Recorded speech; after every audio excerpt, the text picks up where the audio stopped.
Hello dear students, आज हम करवाने वाले हैं आपको सेट 3 मैथ सॉल्यूशन। देखते हैं जो क्वेश्चंस हमारे सेट 3 में आए थे उनका सॉल्यूशन क्या होने वाला है। देखिए, आपका जो पेपर था 60 मिनट्स का था और 20 मार्क्स का पेपर था आपका, जिसमें आपको बोला गया था कि 1 से 9 तक जो है क्वेश्चंस वो एक एक मार्क्स के हैं, मीन्स 9 नंबर आपके यहाँ से मिलने वाले थे। और 10 to 12 3 क्वेश्चंस जो है वो 2 मार्क्स के हैं और 13 नंबर क्वेश्चन आपका था 5 मार्क्स का, मीन्स आपका टोटल 20 मार्क्स का पेपर था ये। तो देखते हैं सॉल्यूशन। फर्स्ट में आपसे बोला गया इवेल्युएट द डिफाइनाइट इंटीग्रल। तो देखिए, डिफाइनाइट इंटीग्रल में आपको यहाँ पर इंटीग्रेशन की वैल्यू निकालनी थी, तो आप लिखेंगे डायरेक्ट फॉर्मूला होता है ये tan इनवर्स x का। 0 to 1 आप रखेंगे tan inverse 1 minus tan inverse 0। तो देखिए, ये आपके पास आता है tan इनवर्स 1 वैल्यू आपकी 10 में होती है tan π/4 पर, माइनस tan इनवर्स tan 0 पर 0 वैल्यू होती है 10 की, तो यहां से हमारे पास वैल्यू आ जाती है π/4। A option is correct. Next is minus π/2 to π/2 sine power 7x dx। तो देखिए, आपको एक फॉर्मूला बताया गया था कि आपके पास अगर -a से a लिमिट है और फंक्शन आपको गिवन है, तो अगर ये आपके पास ओड फंक्शन आता है, देखिए ओड फंक्शन अगर आता है तो आप लिखते हैं इंटीग्रेशन की वैल्यू होगी आपकी 0 when x function is odd.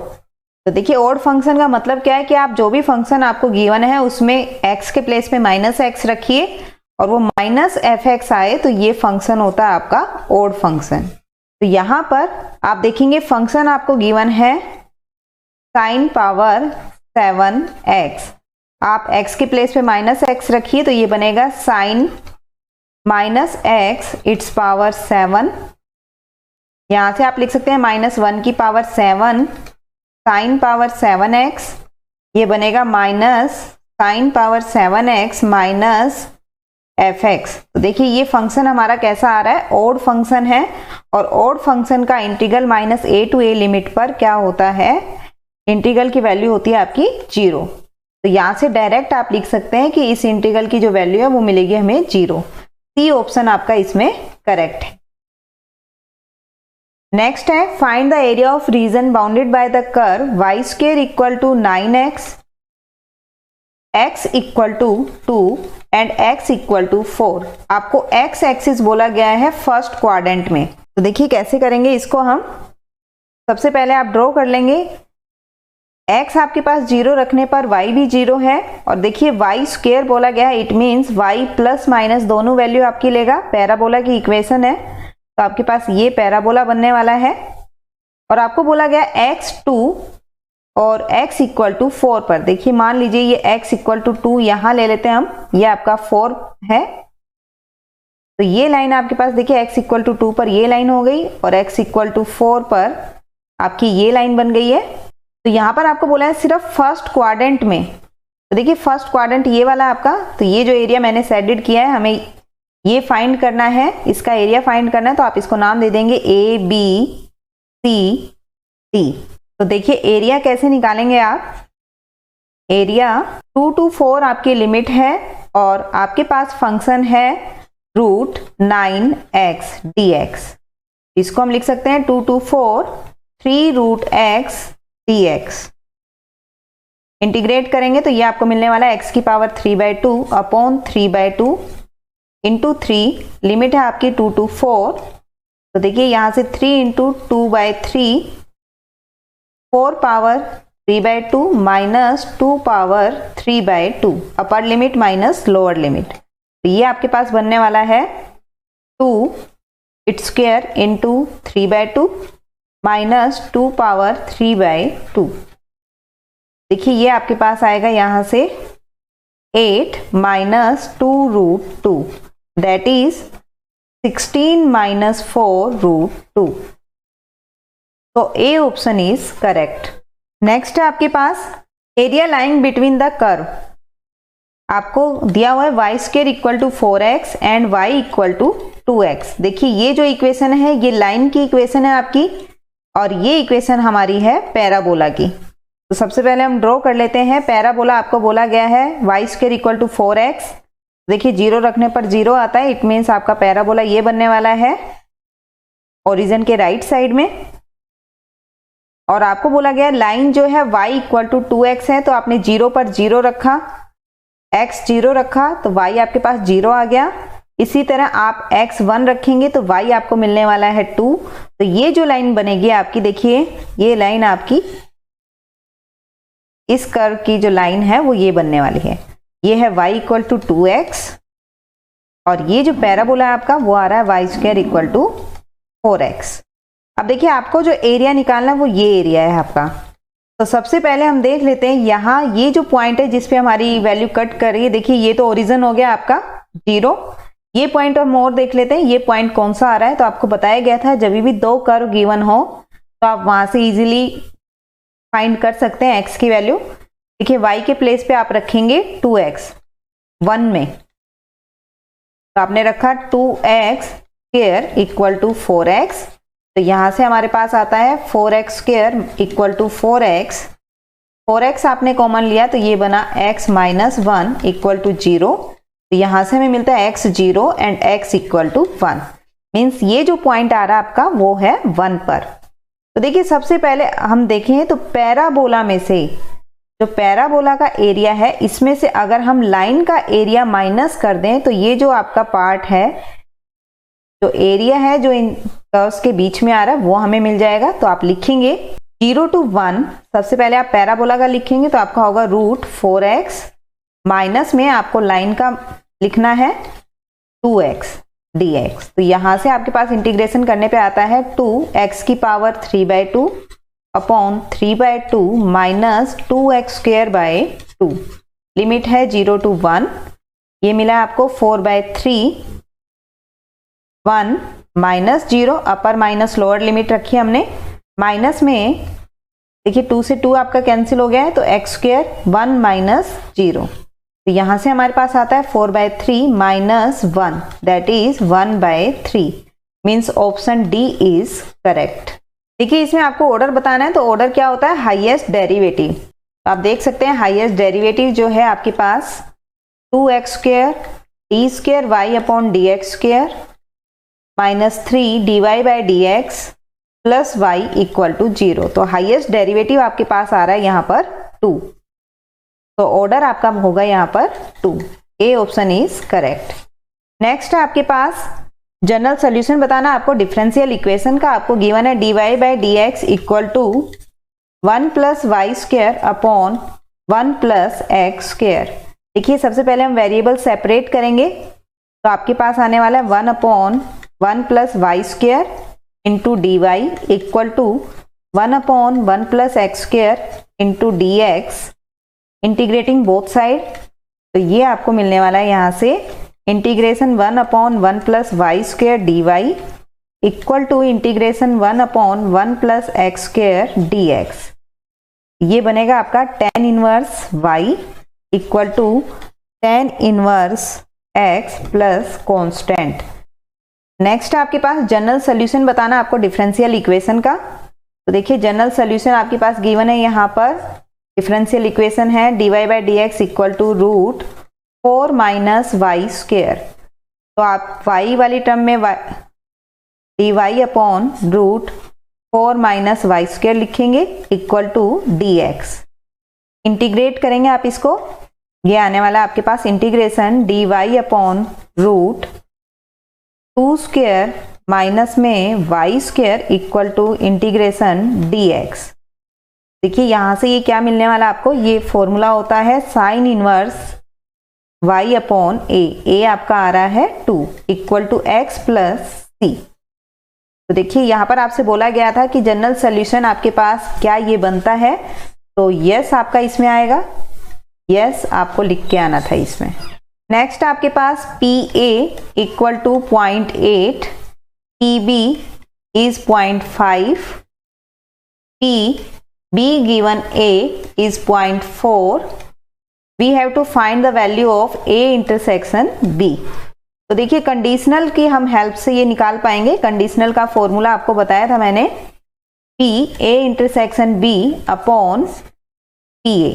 जो भी आपको गिवन होता है वो हम नीचे लिखते हैं उसकी प्रोबेबिलिटी।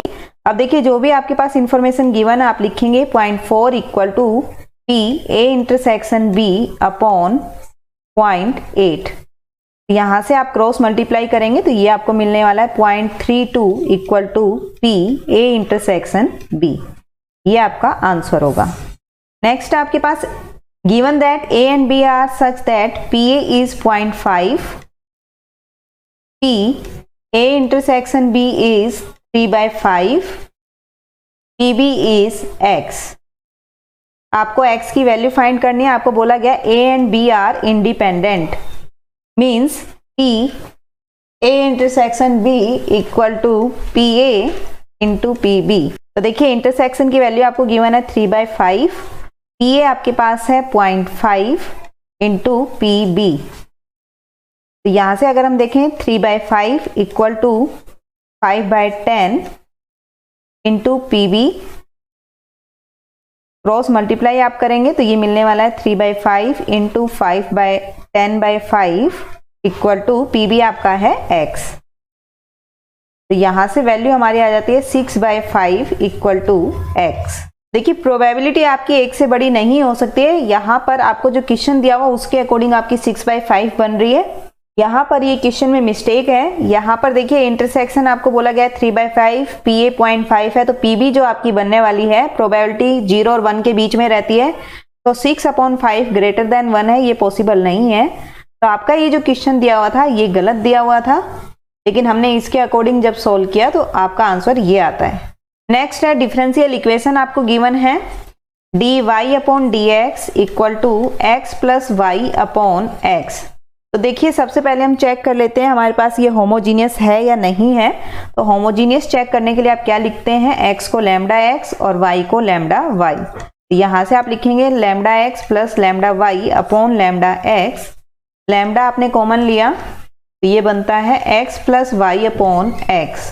तो हम लिख सकते हैं लैम्डा की power 0 x plus y upon x, that is function of x y। Means आपके पास ये कैसा फंक्शन आ रहा है, होमोजीनियस डिफरेंशियल इक्वेशन है, होमोजीनियस डिफरेंशियल इक्वेशन। जब ऐसा होता है तो हम मानते हैं let y equal to vx, differentiate with respect to x। तो आप लिखेंगे इसको dy by dx equal to v plus x dv by dx। इसको हम मान लेते हैं 1, ये आपकी है 2। dy बाई dx की वैल्यू हम 1 में पुट कर देते हैं तो ये आपको मिलने वाला है v plus x dv by dx equal to x plus vx upon x। तो ये हमारे पास आता है यहाँ से v plus x dv by dx equal to 1 plus v। देखिए v को आप राइट साइड में लेके जाएंगे तो ये बनने वाला है आपका 1 plus v minus v, that is 1। अब हम इजीली वेरिएबल को सेपरेट कर सकते हैं। तो आपके पास है dv equal to dx upon x। इसको हम इंटीग्रेट कर देते हैं, इंटीग्रेटिंग बोथ साइड। तो ये आपका बनेगा integration dv equal to integration dx upon x। आपके पास आया dv equal to integration dx upon x। ये बनता है v equal to log of mod x plus c। v को हम लिख सकते हैं y अपॉन x। आपने पुट किया था y इक्वल टू vx, तो यहाँ से जब आप v निकालेंगे तो y upon x equal to log of mod x plus c। ध्यान रखिएगा फंक्शन आपको x और y में बोला गया था, तो आपको डिफरेंशियल इक्वेशन का जो सोल्यूशन है वो भी आपको एक्स वाई में ही लिख के आना है। तो यहाँ से हमारे पास आता है y equal to x log of mod x plus c x. ये आपका आंसर बनेगा। नेक्स्ट आपके पास by using the property of definite integral evaluate the integral. बहुत ही आसान क्वेश्चन है आपका ये। लिमिट की दी हुई आपको 0 टू π/2। इंटीग्रल आपका निकालना है sine x upon 1 plus cos square x dx। सबसे पहले हम यहाँ मान लेते हैं let cos x equal to t. तो ये आपका बनेगा minus sine x dx equal to dt। अगर हम लिमिट को चेंज करते हैं तो देखिए कोस π/2 इक्वल टू टी, cos π/2 पर वैल्यू होती है 0, तो एक आपकी अपर लिमिट मिली है 0, और अगर हम लोअर लिमिट देखें तो आपके पास लोअर लिमिट आती है cos 0 पर होती है 1, तो t इक्वल टू 1। अब आप लिमिट भी चेंज करेंगे इसकी, तो 1 to 0 minus dt upon 1 plus T square. ये सीधा हमारा फॉर्मूला होता है tan इनवर्स t का, लिमिट है 1 to 0, तो ये देखिए आप लिख सकते हैं tan inverse 0 minus tan inverse 1। ये हमारे पास आने वाला है माइनस 0 माइनस tan इनवर्स 1 जो है हमारे पास, हम लिखते हैं इसको tan π/4। तो यहां से हमारा आंसर आता है π/4। आपका इसका आंसर आता π/4। नेक्स्ट आपको बोला गया है insurance company insured 2000 scooter driver, 4000 car driver and 6000 truck driver. The probability of the accident are 0.01, 0.03 and 0.15 respectively. One of the insured person meet with an accident. What is the probability that he is a scooter driver? देखिए आपको बोला गया है कि आपको जो accident हुआ है वो स्कूटर ड्राइवर की होगा, इसकी प्रोबेबिलिटी आपको फाइंड करनी है। मींस एक्सीडेंट तो हैपन है ही, इट मींस हम इसको मान लेंगे ए इवेंट, और आपको स्कूटर ड्राइवर, कार ड्राइवर और ट्रक ड्राइवर दिए हुए हैं, इनको हम मानेंगे अपने इवेंट्स। तो देखिए कंपनी जो इंश्योरेंस करती है स्कूटर ड्राइवर का, उसको हम मान लेते हैं E1। An insurance company insured 2000 scooter driver, 4000 car driver and 6000 truck driver. So total insurance is insured drivers. Total कितने ड्राइवर्स का इंश्योरेंस किया है? 2000 plus 4000 plus 6000, that is 12,000।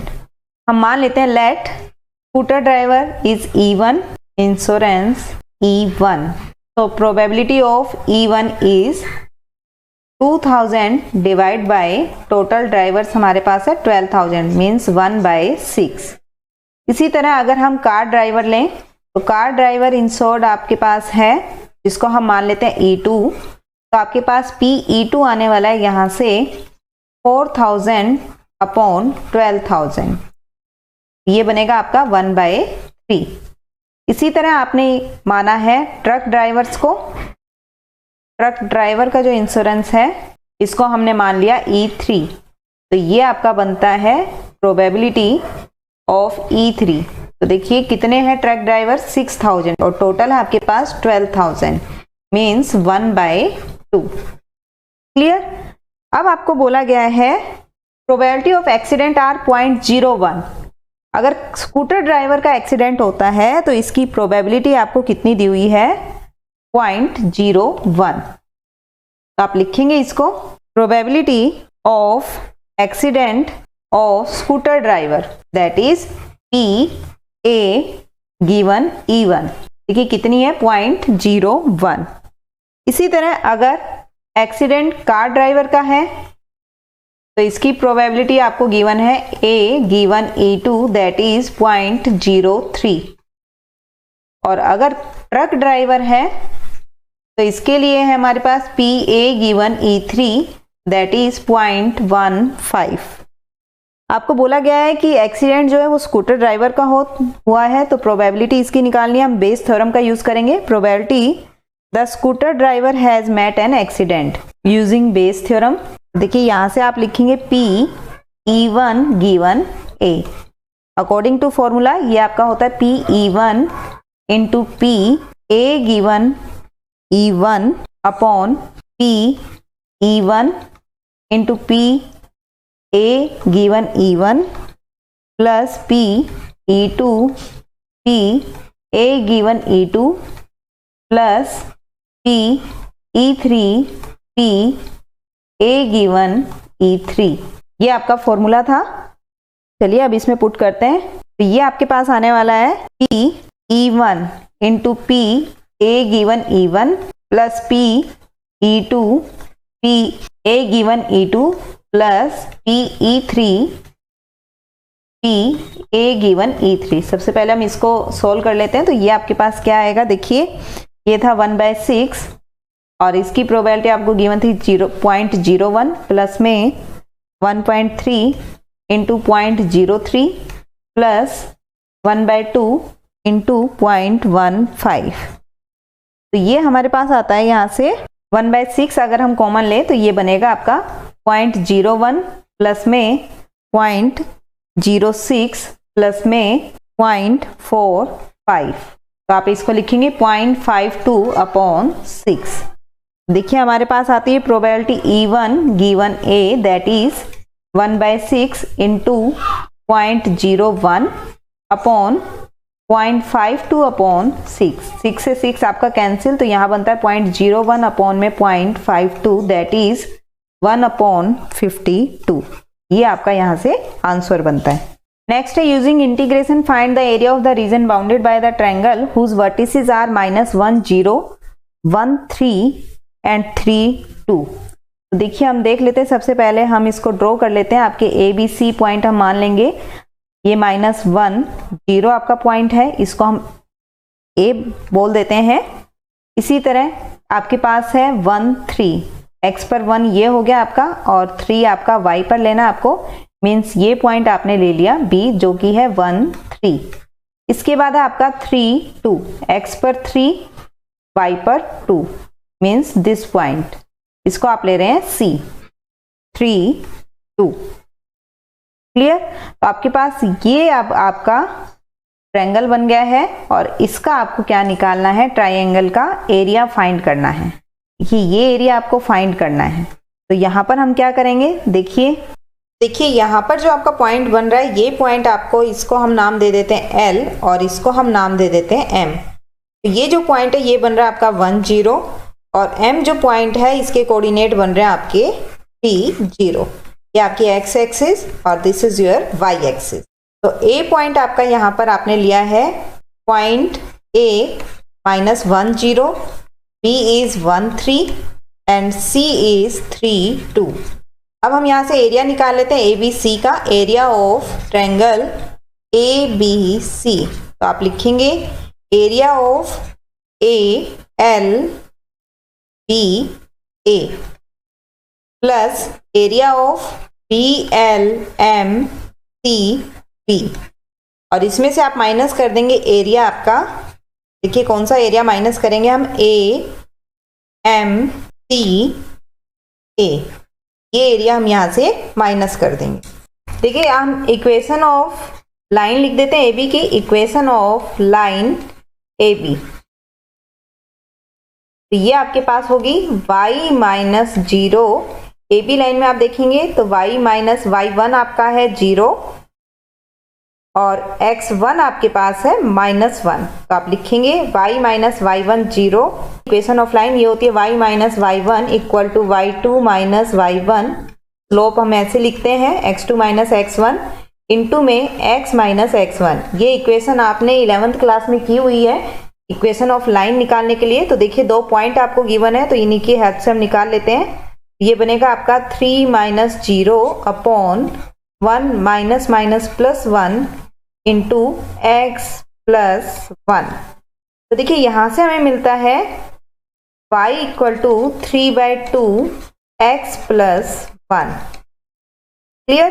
तो अब हम एरिया फाइंड कर लेते हैं ALBA, एरिया ALBA ये आपका बनने वाला है। देखिए x की जो लिमिट आ रही है -1 से 1 तक आपकी लिमिट है, तो आप लिखेंगे -1 to 1 3/2 x + 1 dx। तो ये आपके पास आती है यहाँ से 3/2 x² 2 प्लस x -1 to 1। आप लिखेंगे 3/2 इंटू 1/2 प्लस 1 -1/2 प्लस 1। तो यहाँ से हमारे पास आ जाता है 3 यूनिट्स। देखिए फर्स्ट का एरिया आपने निकाला है, ये आता है आपका 3 यूनिट्स। इसी तरह आप BC की लाइन निकालेंगे। तो देखिए BC पर आपके पास है equation of line segment BC is y -3 equal to 2 -3 upon 3 -1 into x -1। यहाँ से y आपके पास आ जाता है 1/2 -x प्लस 7। क्लियर। अब आप इसमें x की लिमिट देखेंगे तो आपको x की लिमिट मिलेगी 1 to 3 BLMCB। तो यहाँ आपकी लिमिट है 1 to 3, 1/2 minus x plus 7 into में आपका सॉल्व करने पे आपके पास इंटीग्रेशन आता है -x² 2 प्लस 7x इंटू में 1/2। लिमिट्स है 1 to 3। लिमिट अप्लाई करने के बाद आपको मिलता है 1/2 आपका बाहर है, -9/2 प्लस 21 प्लस 1/2 माइनस 7। सॉल्व करने पे ये हमें मिलता है 5 यूनिट। देखिए सेकंड का एरिया भी हमने निकाल लिया। इसी तरह हम इक्वेशन ऑफ सेगमेंट AC भी निकाल लेते हैं, लाइन सेगमेंट। तो आप लिखेंगे equation of line segment AC is y minus 0 equal to 2 minus 0 upon 3 plus 1 into में x प्लस 1। सोल्व करने के बाद आपके पास ये आता है y equal to 1/2 into x plus 1। Limit देखिए x की लिमिट आपकी दी हुई है यहाँ पर -1 to 3। तो एरिया ऑफ AMCA ये आपके पास आने वाला है 1/2 -1 to 3 इंटीग्रल की लिमिट है आपकी, फंक्शन है आपका 1/2 x plus 1 into dx। Solve करने पे आपको मिलेगा ये 1/2 into x² 2 plus x -1 to 3। तो ये आता है हमारे पास 9/2 प्लस 3 माइनस 1/2 प्लस 1। आप लिखेंगे इसको 8/2 दैट इज 4 प्लस 4। तो 8/2 मीन्स 4 यूनिट। देखिए अब हम इसको सॉल्व कर लेते हैं। Therefore area of ABC, triangle ABC, तो ये आपके पास है। देखिए स्टार्टिंग में आपको मिला था 3 यूनिट, सेकंड का आपने निकाला था 5 यूनिट और थर्ड में हमारा आया है 4 यूनिट। तो 8 माइनस 4 दैट इज 4 यूनिट। तो area of triangle is 4 unit. Next is by using the property of definite integral, evaluate the integral 0 to π/4 log 1 plus 10x dx। देखिए कैसे करेंगे इसको हम। Integration 0 to π/4 log 1 plus 10x dx। देखिए इसको हम मान लेते हैं I। आपको बताया गया था कि 0 to a fx dx अगर आपके पास हो तो ये इक्वल होता है हमारा 0 to a f of a minus x dx आप लिख सकते हैं। तो ये आपके पास बनेगा I equal to 0 to π/4 log 1 plus 10 π/4 minus x dx। Clear. इसको हम और सॉल्व करें तो देखिए क्या लिख सकते हैं 0 to π/4 log ऑफ 1 प्लस, देखिए 10a माइनस b का फॉर्मूला आपको याद हो तो हमने आपको लिखवाया था 10a minus 10b upon 1 minus 10a 10b। Clear. तो ये हम यूज कर लेंगे। तो आप लिखेंगे 10 π/4 minus 10x upon 1 plus 10 π/4 into 10x dx। देखिए यहां से हमारे पास क्या आता है 0 to π/4 log of 1 plus 10x, हमने एलसीएम ले लिया है। 10 π/4 की वैल्यू होती है 1।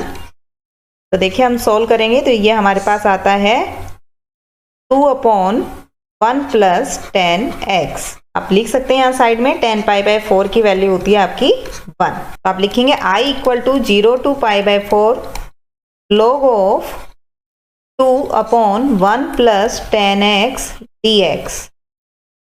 देखिए log की हेल्प से हम इसको लिख सकते हैं log 2 minus log of 1 plus 10x dx। आप इसको सेपरेट करके लिख सकते हैं तो ये बनेगा 0 to π/4 log of 2 dx minus 0 to π/4 log 1 plus 10x dx।